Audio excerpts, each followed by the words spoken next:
Do we need to check the levels and stuff? Or we all? It's sounding pretty good to me. Okay. Check it. Check one. We're rolling. Oh, we are? Yeah, I just hit it.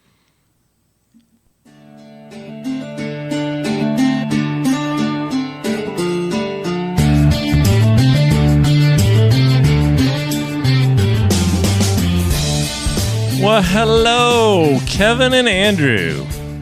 Welcome to How to Be a Texan. Hey, Kyle. How are you? Hey, doing good. It's only been about 28 years since we've done one of these. So Yeah. how's it feel? Get back on the horse. Feels good. Yeah? Yeah. You survived. I've survived. Both of you look like normal humans and not non-mutants now that we're in doomsday days. I'm a mutant on the inside. So That's always been the case, though. Yeah, so how's your 2020 going? This is a fantastic Oh, it's been year. great, yeah. Right? Having a really good time. Yeah, you ready for like the next derecho? What is that? Did you hear about that? No. The derecho. You know what derecho means in Spanish? No. It means right, as opposed to left, izquierda. Derecho came across Iowa the other day. 110-mile-an-hour winds basically flattened the state. I didn't follow that. Yeah, so we started off in January thinking, oh, the Australian fires. Man, that's terrible. Mm-hmm. Then all of a sudden we get, Pandemic. a couple other things. Well, there's also that giant Sahara sand Yeah. plume or whatever That came across. that came across Texas. Borderline nuclear explosion in Beirut. That was Oh, legit. yeah. That's horrible. For real. 3,000 tons of ammonium nitrate from the gosh. Russians from 14 years ago. Have How do y'all you like watched the that? video of that? Yes. It's like surreal. It looks like Surreal. something out of like a movie or something. Like Yeah. it doesn't seem like No, it I've seen should it. be real. I've seen it from like 20 different angles, and it is Yeah. absolutely nuts. terrible. Anyway, Beirut has rebuilt their city 7 times over the last 1,000 years. I bet you Did not know that. Anyway, so I thought we'd talk about some doomsday topics Fun today. fact. Welcome back to How to Be a Baruchian Yeah, well, or Lebanese. How to be Yeah. Lebanese. Baruchian. I The didn't know doomsday topics. Yeah, so yeah, we Well, got you know, we got let's- aliens coming or anything? Let's not descend into the depths of doomsday what other because pla- we've tried that before, and the episode was so horrific. Yeah, we hit delete. I couldn't even publish it. No, Did you know that, no. Andrew? Yeah, I was there for it. It was terrible. You remember it? Yeah, it made no sense whatsoever at the end. Hey, we're jesting though. Hey, let's get back to it. How do you feel about being a Texan during a pandemic? I feel good, man. Yeah, I feel good. you look fantastic. Thank you. Yeah. So do you. I feel fantastic. I feel fantastic. But I'm pre-COVID, in the midst of COVID, so I haven't had it. I'm not part of the herd yet That you know of. that I know of. I Yeah. haven't checked my antibodies, so I Yeah. don't know that I'm part Yeah. of the herd immunity. I did the antibody test, and it came back negative. Okay. I did not have the antibodies. I was a little surprised. I've Really? checked my pro bodies and they're doing good.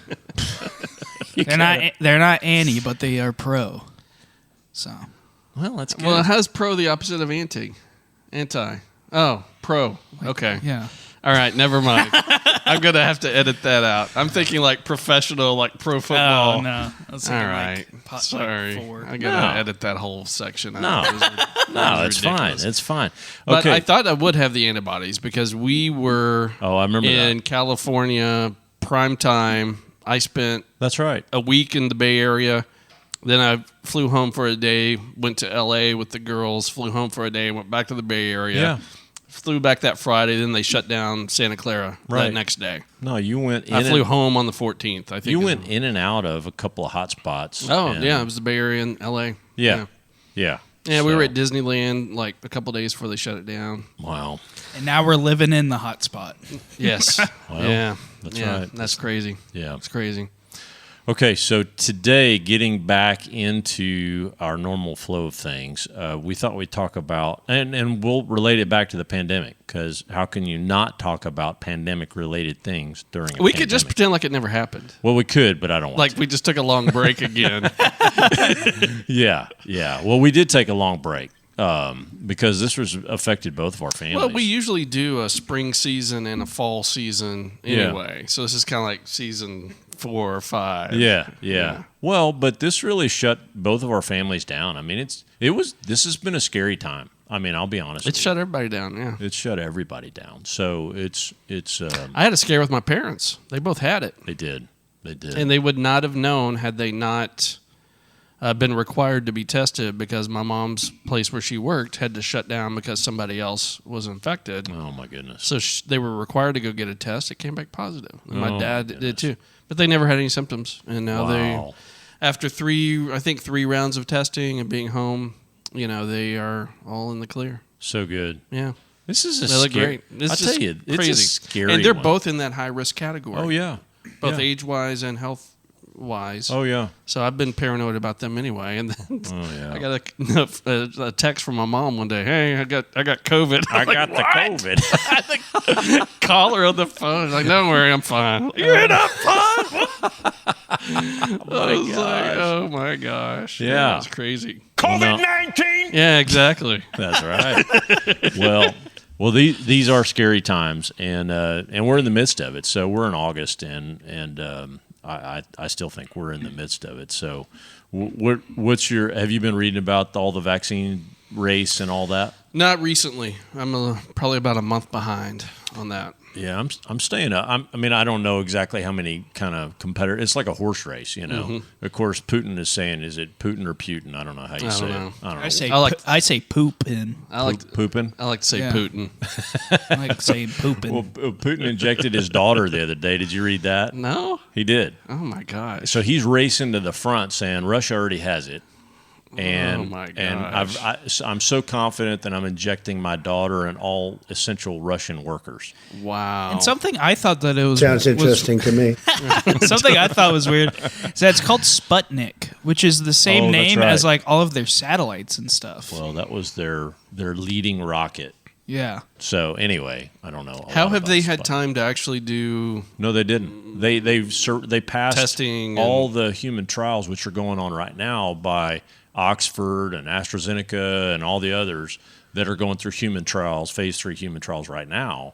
And then they get into mass production. And they've already talked about it. They're like, yeah, we think this is working, but there are serious side effects to this. You're going to have a mini version of COVID for a few days, including a high fever, et cetera. You're going to feel like dog crap for a while. But on the other side of that, you're not going to get the lung shut down and Right. ventilator, whatever, and death.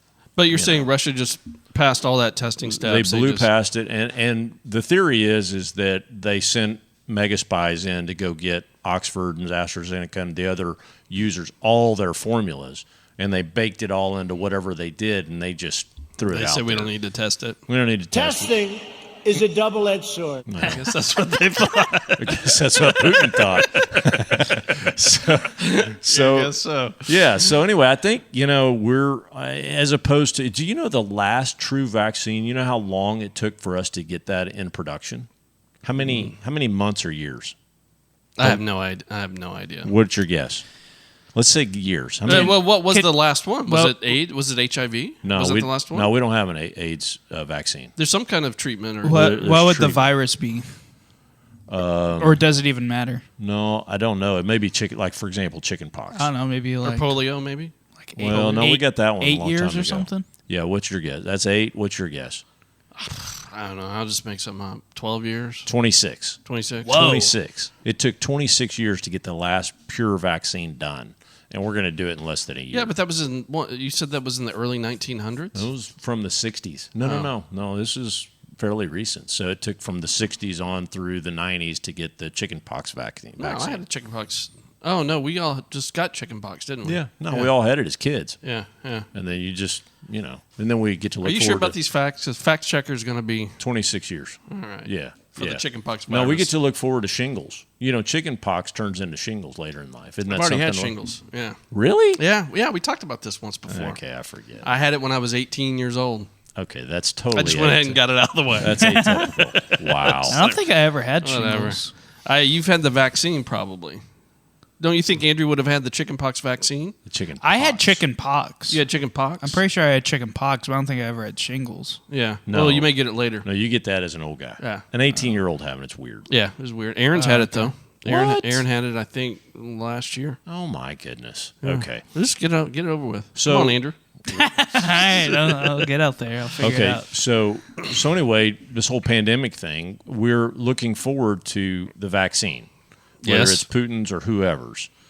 And then I just read this article the other day that said 1 in 3 Americans, anyway, are saying, I'm not going to take it. I'm not taking that vaccine. What do you think I about know. that? I've heard that too. Isn't that Well, there's a interesting? lot of people that are anti-vaccine. Right. I mean, let's not make it into a political I'm not trying discussion to. here, but no, yeah, no, I'm not trying to. But I'll be taking the vaccine. Well, so will when it's I. available. yeah, me too. Even though I'm not really looking forward to feeling like crap for a few days, Yeah. but better that than, Right. death. Yeah. So there you go. Yeah. Or not being able to participate in society. Right. Yeah. Yeah. Yeah, just live in my bubble for the rest of my life. Right. and refuse to wear a mask. Yeah. Right. I'm not going to wear a mask. Okay.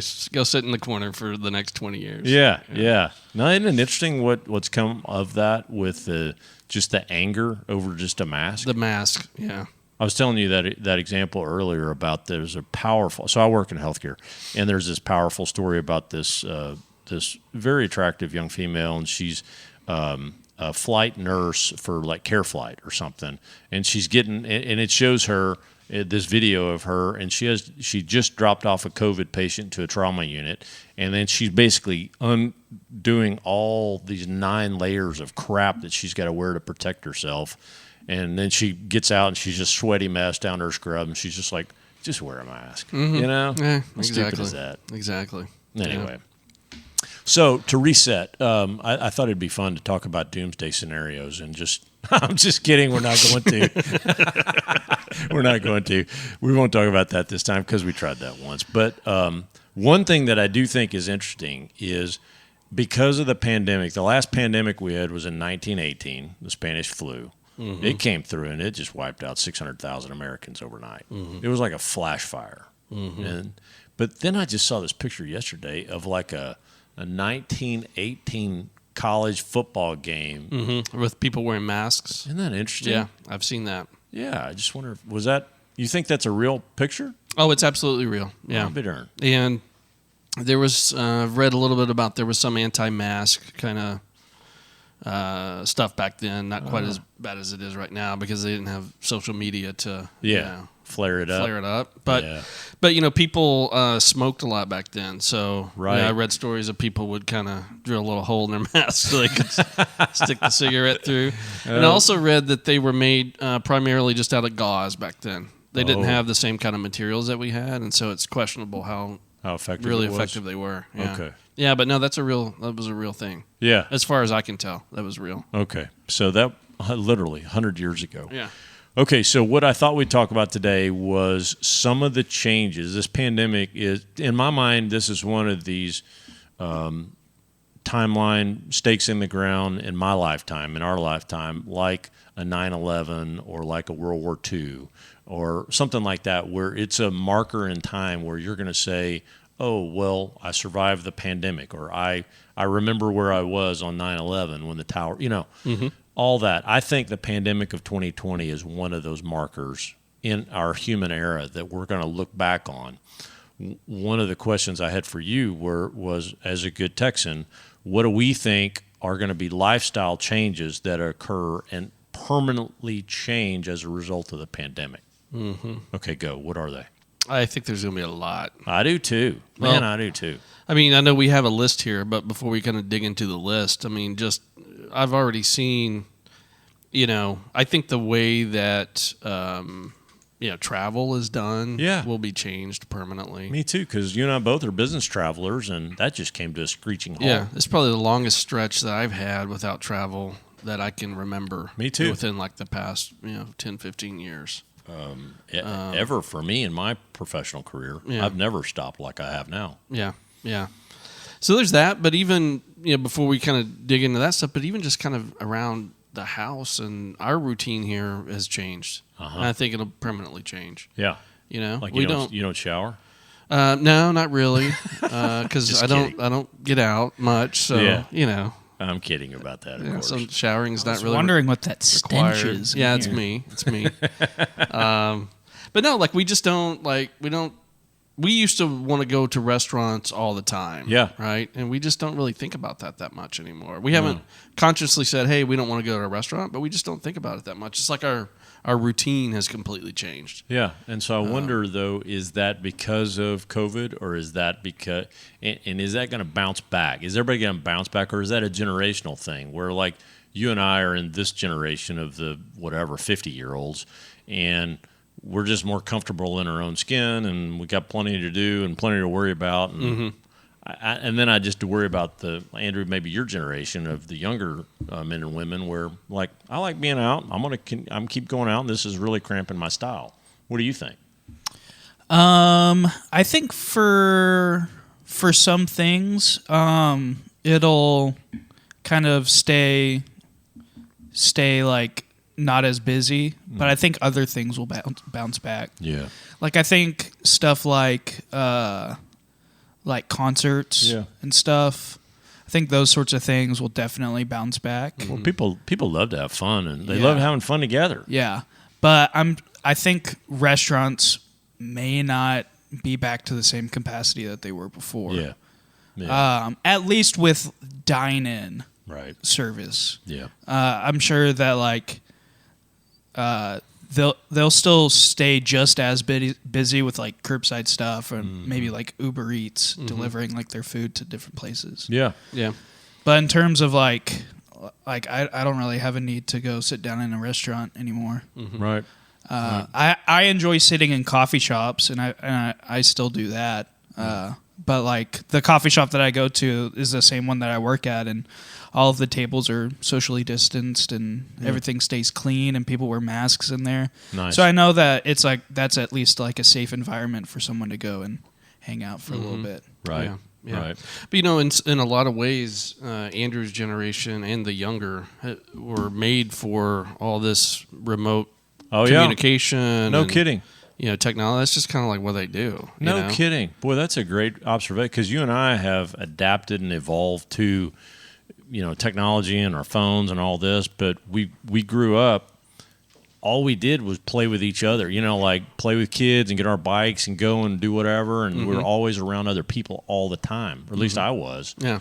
And it was never, you know, go play some video games and, like, I self-isolate. And, like, now, you know, with I've got the 17-year-olds and the boys, and they're online with their pals, mucking it up with them, but they're online. They're not together. Yeah. You know, so they're having fun with their friends, but it's mainly in an online experience. Yeah.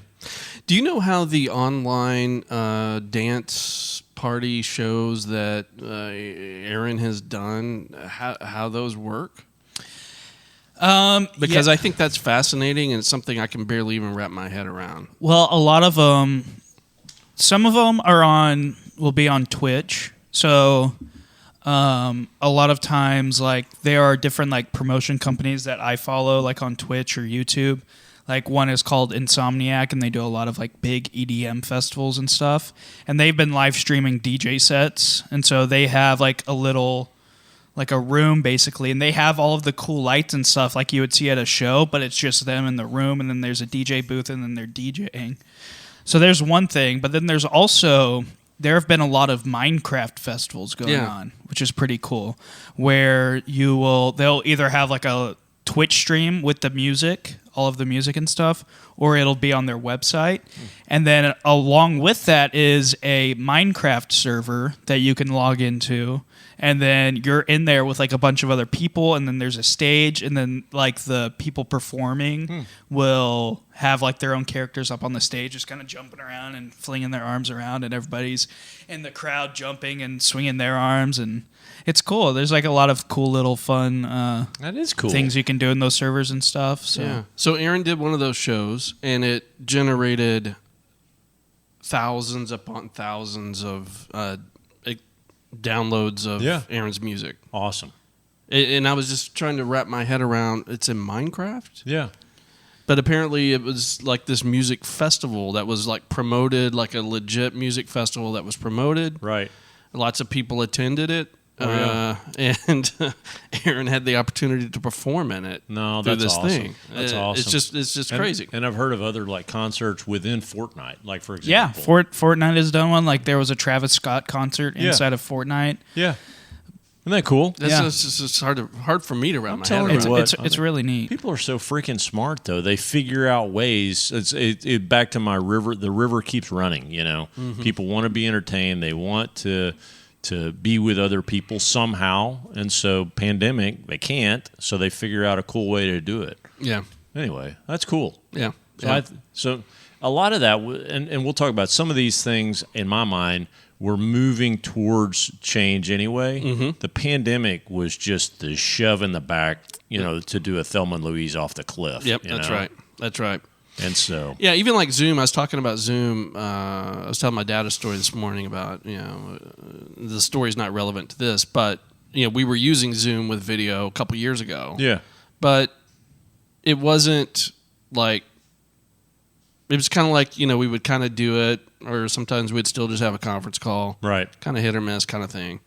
And now it's just kind of like expected. Oh, it is. And when we get on Zoom, it's expected to have the camera on. Oh, yeah. No, And so I've invested in a better camera for my office. Yeah. Kendra remodeled the whole office for Father's Day, so it looks really nice in right, there. right. But I'm starting to feel like, in the old days, like your professional, personal brand was about, your how you would dress for meetings and, just the level of professionalism. Right. I'm starting to see that kind of in the Zoom world now, where you really notice people that, spend some time to, have a decent camera and, Right. Look professional. Well, it's interesting. So I think it's just a different way of thinking about your professional persona. Well, I think the whole work environment itself is one of those things that probably is the genie in the bottle that came out, and it's probably not going to get pushed back in. Mm-hmm. This remote work from home thing has major implications in my mind on the real estate industry. So if you go back upstream, like the company I'm with, we're going to build a lot of extra workspace and square footage and whatnot. Now It's like, why would you do that? You want to go the other way. Yeah. You want to start shrinking it. Yeah. Because we found out that we're exceptionally good at being off-site, remote. We do that. We're on camera with each other and our clients and whatever all the time. It works fine. Yep. I've got, same thing here. My office, we've kind of reset it where people know it's almost a signature move. I've got a silver Longhorn hanging up right on my right shoulder. Mm-hmm. So they know. They're like, oh, well, Kyle's in his home office. Mm-hmm. And so there's the silver Longhorn there. Now, as far as attire, that has changed fundamentally too. This is my outfit, and nobody cares. Like, I might put a collared shirt on. Yeah. But I'm in a baseball cap and a T-shirt. Yeah, see, our our company's discourages the hat. Okay. But T-shirts are fine because we're Silicon Valley company. Yeah. Funny story, though. I generally have T-shirt on, and I ran out of T-shirts the other day, so I had to grab a shirt with a collar on it. Oh, nice. And everybody freaked out? No, nobody freaked out, but our COO sent me a text. He's like, wow, you have the senior executive look today with a collar on your shirt. And that shirt was so wrinkled. Yeah. I said, hey, man, I ran out of T-shirts. This is very wrinkled, but Zoom kind of smooths it all out. It was just a funny moment. No, literally, I go between about 4 or 5 T-shirts and 3 hats. and that's my look, and it's amazing if I shave or shower, Yeah. It's just a different, and nobody cares because at the end of the day, it's the content, the experience, and whatever that you bring to bear. And frankly, nobody really cares what you look like. Mm-hmm, mm-hmm. So that's an interesting thing. What other mega trends do you see? Like, obviously they work from home, but are there other major things that we're seeing that we've had to change our life because of the pandemic and now? We did a quick little trip down to Austin a few weeks ago. Yeah. Just to get out of the house and go do something, because we really didn't have a summer vacation this year. And, that was very different because, some restaurants just weren't available. Right. Some were open, but some that we wanted to hit weren't. They were closed. And you can tell on their website I can't remember how they would position it, but they had certain positioning. But basically, you knew that, okay, someone had been infected, and I don't know the exact regulations, but I guess at least at that time, if someone was infected, they would have to shut down for, I think, a period of 2 weeks, something like that. So just kind of hit or miss on that. So it was still a fun trip, but we certainly didn't get on an airplane for a trip. Right. We did not do a hotel, but we also didn't do just a generic Airbnb either. Kendra found a Marriott program where they now kind of have their own Airbnb. Oh, yeah. But it's just like certified by Marriott, so she felt like it would be really clean and legit. Right. So we did a house so that we're not, in hotel lobbies and elevators and junk like that. Good. Really nice little house. So in other words, travel. It's just a completely different way of doing a trip than what we had done in forever. Well, there's two things that I heard out of that. One, you wanted to get out of the house. Mm-hmm. People are sick of being in the house. Yeah. And two, travel, at least now, is really weird. Mm-hmm. It's different. It's very different. It's still fun, yeah, but it's different. Yeah. And we agree with that because we've taken 2 trips this summer. We've done our traditional trips, and I've got eye rolls and scoffs by people like, I can't believe you're going to the beach. Like we went to Destin as a family. We went down there to our 45th straight year in a row to Destin. We did that, but it was one house with a family in it. Mm-hmm. And so we felt like we were contained, and we just we were masked up when we ever went to grab food or groceries or whatever, and then we were done. And then we went up to Colorado, and that was, again, the family in the house, same kind of thing. Yeah. But it was different.